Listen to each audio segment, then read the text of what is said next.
Hello दोस्तों, हमने आपसे वादा किया हुआ है कि हम आपको अपडेट करते रहेंगे कि फंडामेंटल जो भी रिज़ल्ट वगैरह क्वार्टर थ्री के आएंगे।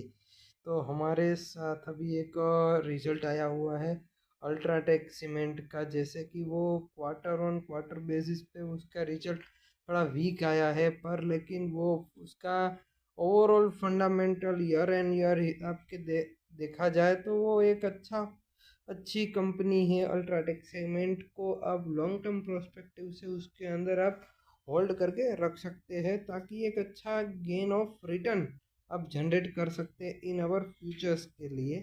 और यही हम आपको गाइड कर रहे हैं, जो भी चीज़ रहेगी वो एक लॉन्ग टर्म प्रोस्पेक्टिव की रहेगी, ना कि वो एक दिन दो दिन के प्रोस्पेक्टिव या वीक के प्रोस्पेक्टिव से। इसको थोड़ा लॉन्ग टर्म के लिए होल्ड कीजिए, ताकि आपको एक अच्छा मैसिव रिटर्न आप अचीव कर सको। Thank you.